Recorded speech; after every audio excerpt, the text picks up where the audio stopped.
le corresponde la ponencia a nuestra querida amiga y colega Frangie Flores. Ella es un referente, una autoridad en Latinoamérica con respecto a mamografía y tiene dos ponencias continuadas. Ella se va a presentar, así que vamos a tener el gusto de escucharla. Hola Frangie, ¿cómo estás? Hola, muchísimas gracias por la invitación. Saludos a todos los que me están escuchando. Gracias, me siento privilegiada. Como dijo Jesús, bueno, simplemente soy una servidora más de la educación, tanto venezolana como a nivel de Latinoamérica. Espero que entonces puedan tomar nota, papel y lápiz, porque esto es como en la universidad, un aula más. Gracias. Muchísimas gracias por esta oportunidad. Comenzamos Gracias. entonces con la conferencia. Gracias a ti, Frangie es TCU en radioimagenología, es docente universitario, es coordinadora de la carrera de imagenología en la Universidad de Carabobo en Venezuela y es muy frecuente capacitadora técnica en las áreas de mamografía, densitometría ósea. Quien no conozca a Frangie Flores en Venezuela no sabe de radiología en el país. Muchas gracias, Frangie. Sigamos observando esta imagen. Vamos a detallar esta pared rosa. ¿Qué vemos? Ahora pueden ver algo diferente.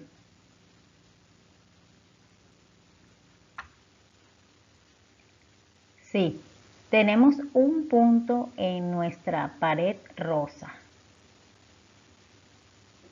Claudette Bernard dijo una vez que el que no sabe lo que busca, no entiende lo que encuentra. Cuando mostré la pared rosa, no sabían qué estaban buscando, ¿cierto? Entonces, cuando vamos a focalizar y cuando vamos a magnificar en la mamografía, debemos entender bien qué es lo que estamos buscando. De esa manera sabremos cómo y cuándo aplicar esta técnica.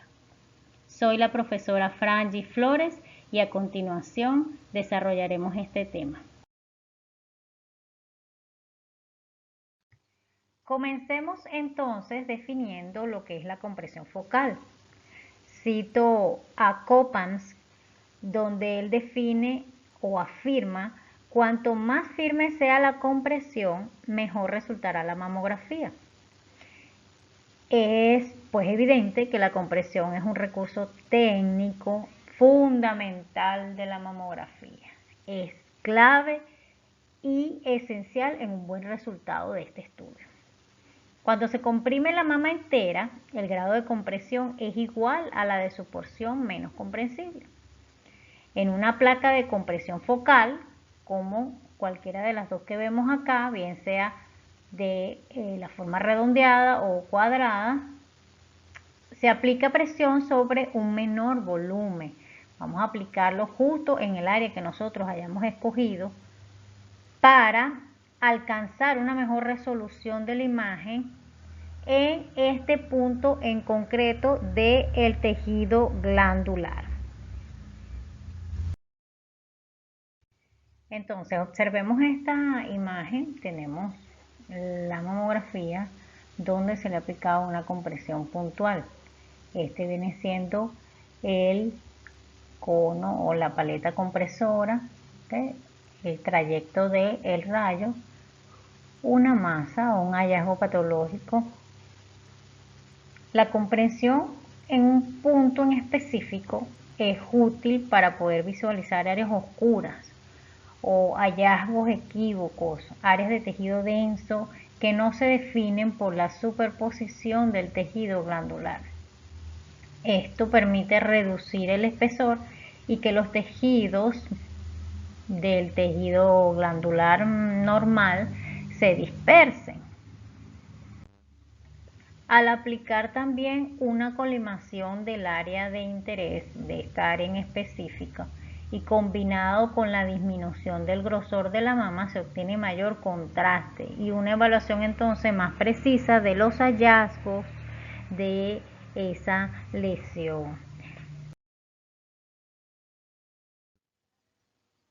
Ahora bien, ¿cómo hacemos la compresión focal?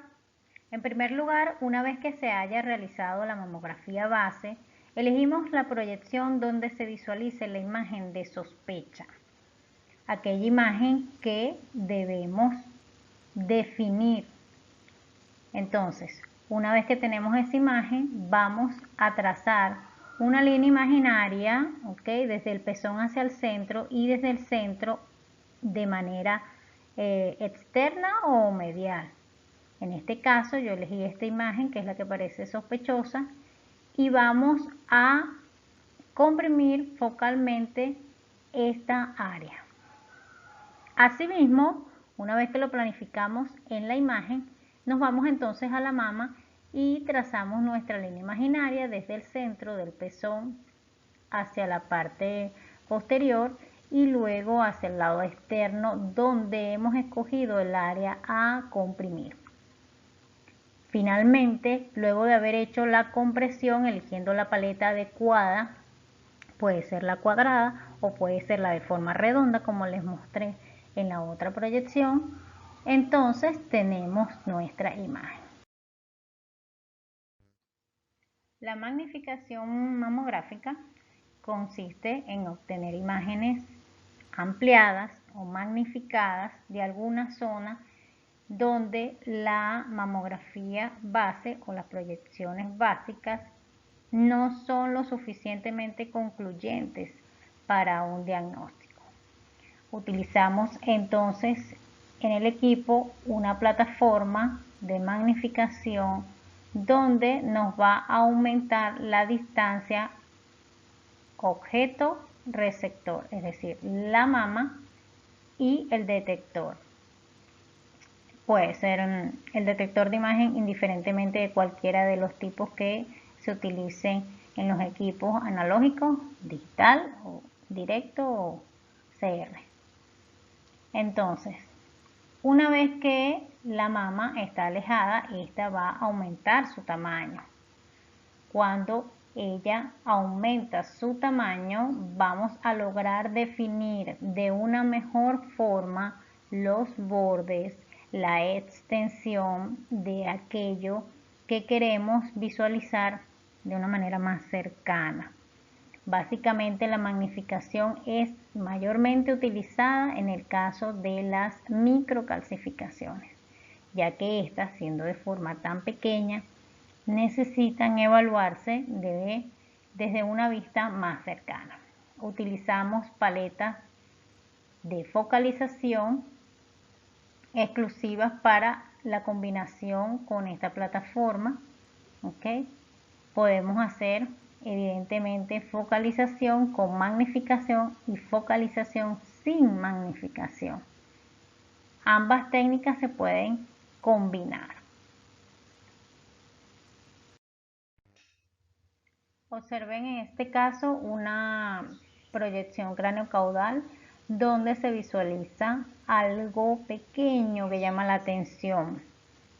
Al magnificar observamos un grupo de microcalcificaciones agrupadas muy cercanos al músculo pectoral que se antepone al implante. Vean lo importante que es la magnificación, ya que si no magnificamos este tipo de detalles se pierden acá. Siempre me preguntan que cómo magnificamos en el caso de que no haya plataforma de magnificación. Fíjense, la magnificación desde la adquisición nos da una resolución espacial mucho mayor a que si nosotros magnificamos desde la lupa que nos ofrece como herramienta el digitalizador de imagen o la misma mamografía digital. No es igual que yo le coloque una lupa a esto a que yo le coloque una lupa a esto. Si yo le coloco una lupa de las herramientas que me traen, la del digitalizador o el visor de imagen, él me va a magnificar, me va a aumentar el tamaño de esta imagen sospechosa, puede ser que a este tamaño. Pero si yo a esto, que ya es grande, le agrego, le coloco la lupa, lo vamos a ver aún más grande sin perder mucha resolución.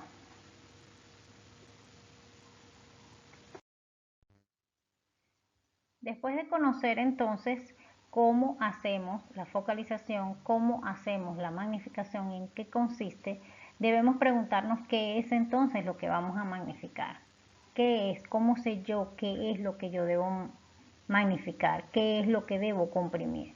¿Cómo sé yo si eso no es tejido normal o si es un tejido patológico?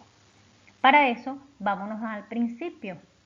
Wolfram es una cita de 1976, pero es que él fue uno de los primeros referentes que hizo una predicción en cuanto a las densidades mamarias y su probabilidad que tienen cada tipo de presentar cáncer de mama.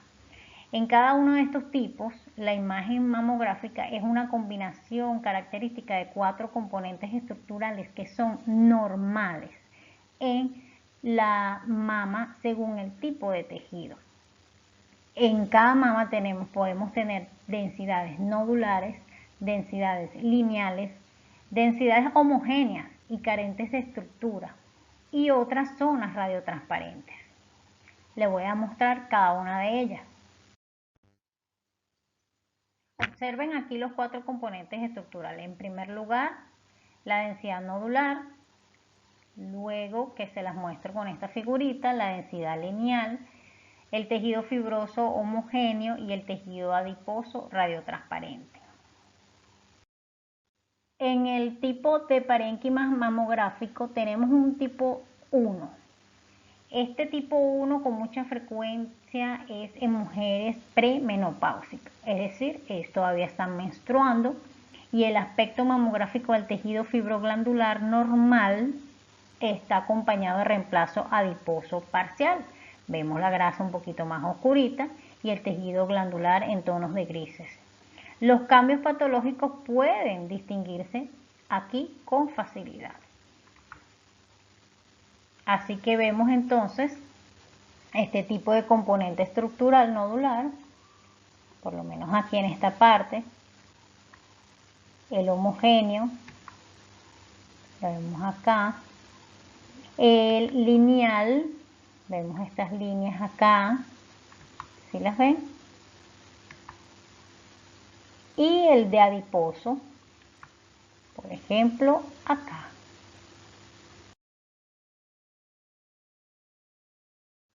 Entre los tipos de parénquima mamográfico, el tipo 2 son el resultado de procesos de involución, son las mamas ideales, como yo les digo, son el lienzo donde cualquier patología puede visualizarse, puesto que en las imágenes mamográficas hay predominio de tejido adiposo, radiotransparente y densidades lineales, resulta muy fácil visualizar cualquier tipo de lesión que salte a la vista. Entonces tenemos un tejido radiotransparente en los diferentes tonos de grises, oscuros, la grasa y las estructuras lineales. ¿Okay? Ambas en este tipo 2.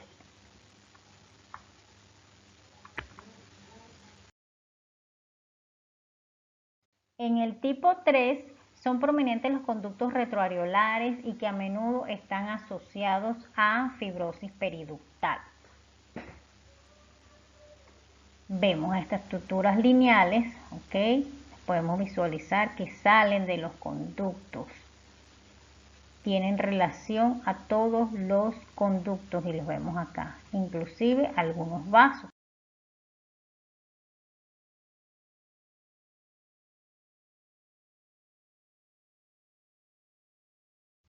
En el tipo de parénquima mamográfico 4, este presenta prominencia de densidades nodulares y lineales, cuya presencia suele dificultar la percepción de lesiones patológicas.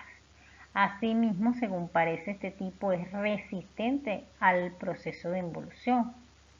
Son mamas bastante densas, ¿ok?, que pueden enmascarar lesiones nodulares dentro de todo este tipo de tejido glandular.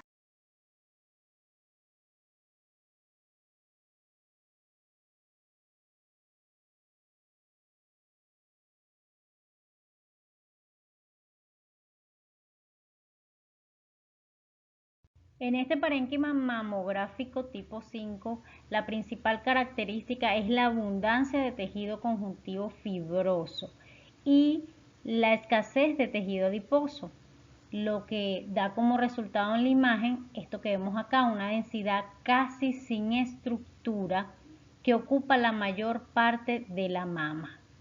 Este tipo de tejido es difícil de diagnosticar por mamografía y cualquier estructura o cualquier patología, quiero decir, puede enmascararse o ocultarse entre tanta abundancia de tejido fibroso.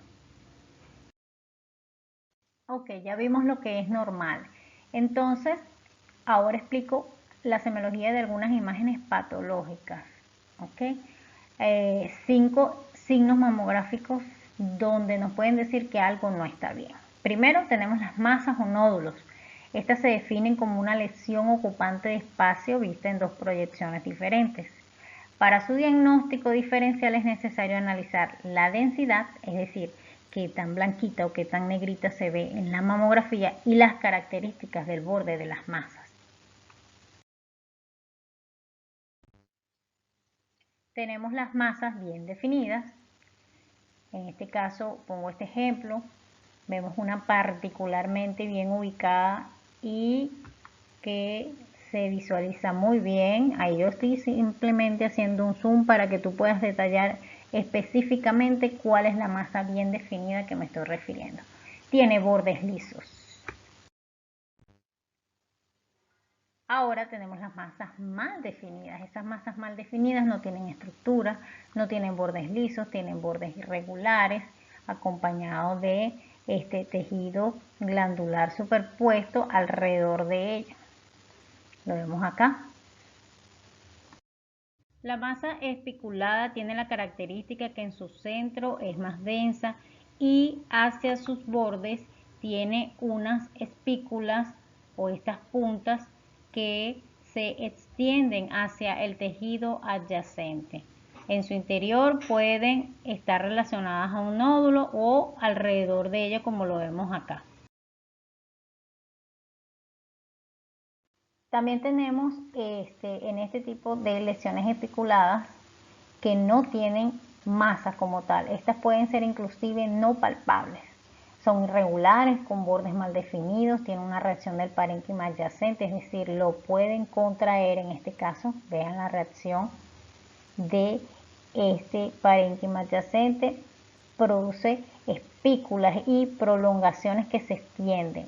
Como dije anteriormente, puede ser no palpable.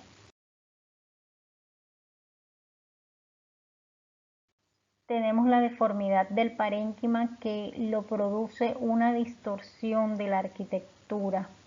Esto desestructura todo el patrón parenquimatoso mamario normal, lo saca de su forma totalmente.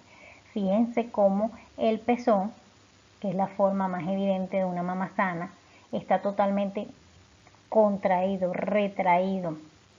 Yo le digo, es como un agujero negro que ala todo hacia adentro, lo contrae y hace que la mama pierda su estructura normal, y eso es muy característico de un hallazgo anormal. Hasta este punto entonces hemos aprendido lo que es normal, lo que es patológico en cuanto a las masas nódulos. Entonces, ¿cuándo debemos aplicar la compresión focal y localizada? Para esto también es importante considerar la categoría BIRADS en las masas o nódulos. Si tenemos una masa o nódulo como las formas que le mostré anteriormente, eso sería una imagen inespecífica, lo que se conoce como un BIRAD 0. Puede ser que nosotros lo veamos, no esté diagnosticado, pero debemos conocer los BIRADs para saber de todas las imágenes dónde entran, qué tan malignas pueden parecer o pueden ser. Es importante entonces que si tenemos un hallazgo de una imagen inespecífica, debemos realizar una compresión localizada. Esta compresión puede ser con o sin magnificación.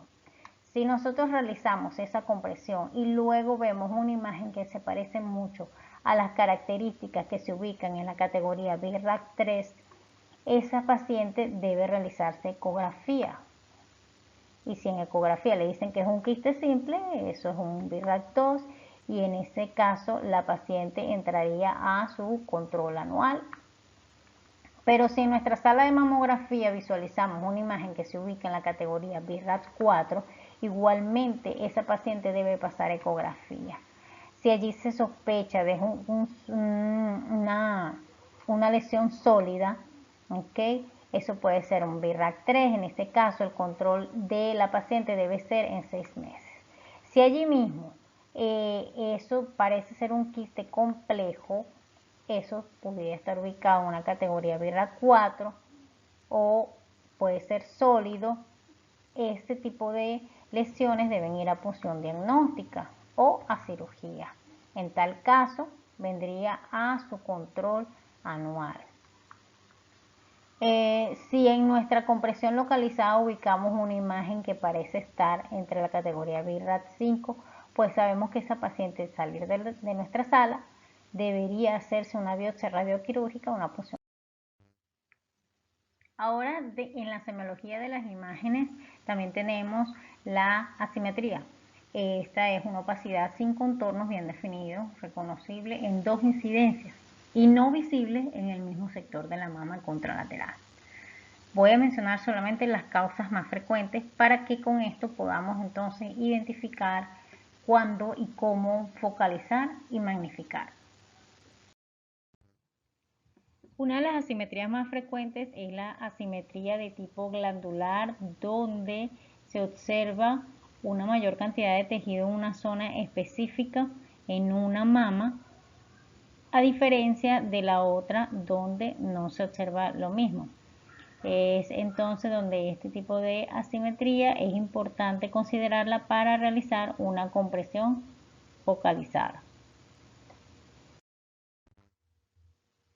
Otro tipo de las causas de las asimetrías es el tejido accesorio. El tejido accesorio, como lo vemos acá, vemos en la mama derecha, presenta lo que se conoce como glándula supernumeraria, ¿okay? Que no se visualiza en la mama contralateral. También vemos asimetrías por cambios postquirúrgicos, ¿okay? Vemos la mama totalmente diferente una de la otra, ¿okay? Aquí vemos la cicatriz que produce aumento de la densidad y deformidad por el pliegue de la piel. Ahora entonces veamos un ejemplo de compresión ante las asimetrías.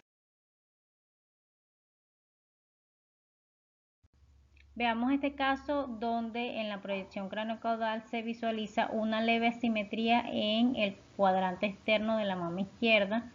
Vean que esto que se ve aquí un poquito más denso no lo visualizamos exactamente en la mama izquierda. Se le realizó compresión focal con la paleta compresora cuadrada para tratar de abarcar todo este cuadrante externo. Fíjense que hubo una dispersión de los tejidos. Pese a eso, persiste un poquito aquí un cúmulo de tejido, entonces se realizó una compresión focal con la paleta redonda y fíjense el resultado.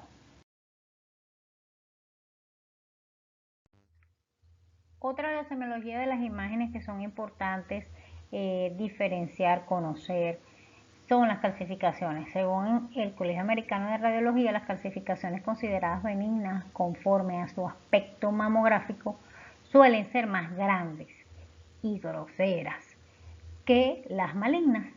Estas tienen una forma redondeada, margen liso y además de que también son más evidentes. Es decir, grande es igual a benigno. Las calcificaciones asociadas a los tumores malignos suelen ser más pequeñas, por lo que a menudo es necesario magnificar. Yo no diría a menudo, yo diría siempre es necesario magnificarlas. para detectarlas. Es por ello que es preciso también identificar mediante la magnificación la morfología y distribución, cuando no sea posible asignarle una causa de origen benigno. ¿Qué quiero decir? Que una vez que nosotros magnificamos, vamos a poder diferenciar en mayor detalle cuál es la forma de la mamografía y cuál es su distribución. Ya les explico entonces cuáles podrían ser. Cuando hablamos de calcificaciones, tenemos entonces las típicamente benignas. Son redondeadas, mayores a 0.5 milímetros.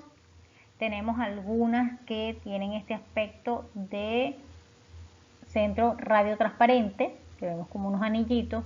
Ellas están alrededor de 1 a 1 milímetro a 1 centímetro. Tenemos otras características de benignidad, son las leches cálcicas. Ellas parecen una lunita. Y en anillo, esas son totalmente normales. La distribución, tenemos las agrupadas, regional, difusa, segmentaria y lineal. ¿Cuál es entonces la morfología sospechosa? En su forma, las oval con calcificaciones dentro, asociadas a una masa. Oval con grasa, heterogénea, vean que estas no tienen una forma definida, una no se parece a la otra, pero se mantienen agrupadas. Amorfas difusas, tampoco tienen una forma muy bien definida, ¿ok? Y se ven difusas. También puntiformes agrupadas hacia el pezón. Ellas tienen esta característica así lineal, lo que sugiere que están dentro del conducto. Es decir, pueden estar relacionadas a un carcinoma intraductal.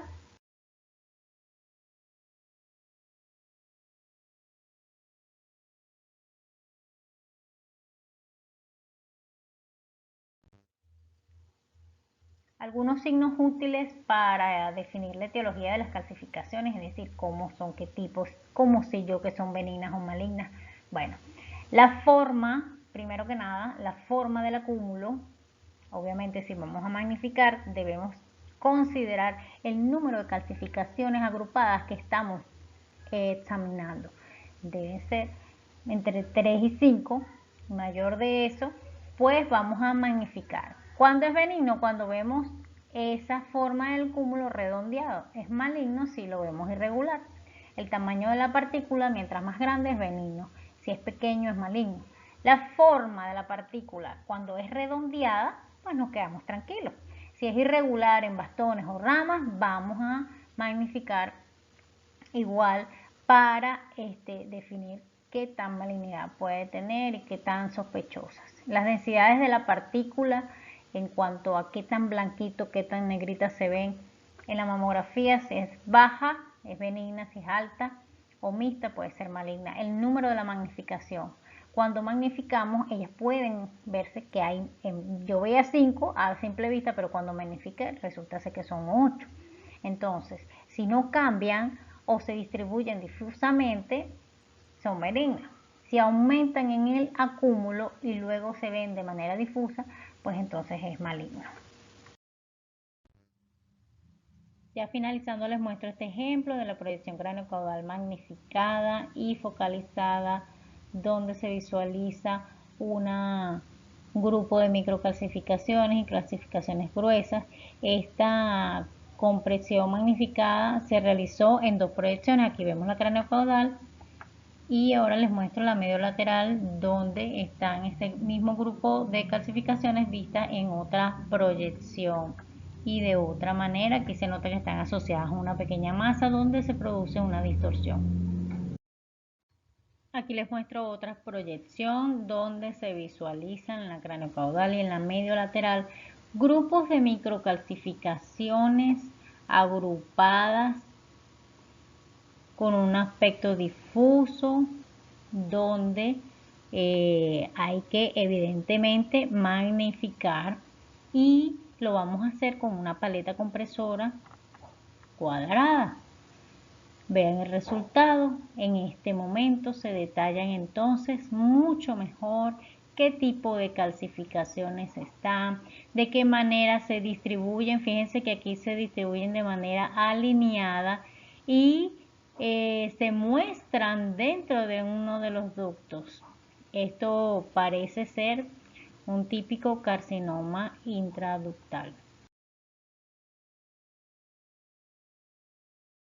Y finalmente me despido dando las gracias al comité organizador de este primer Congreso Virtual Venezolano e Internacional de Radioimagenología. Agradecida por la invitación y por aportar un poquito de mi trayectoria y mi conocimiento a toda la generación de relevo de este tiempo. Muchísimas gracias.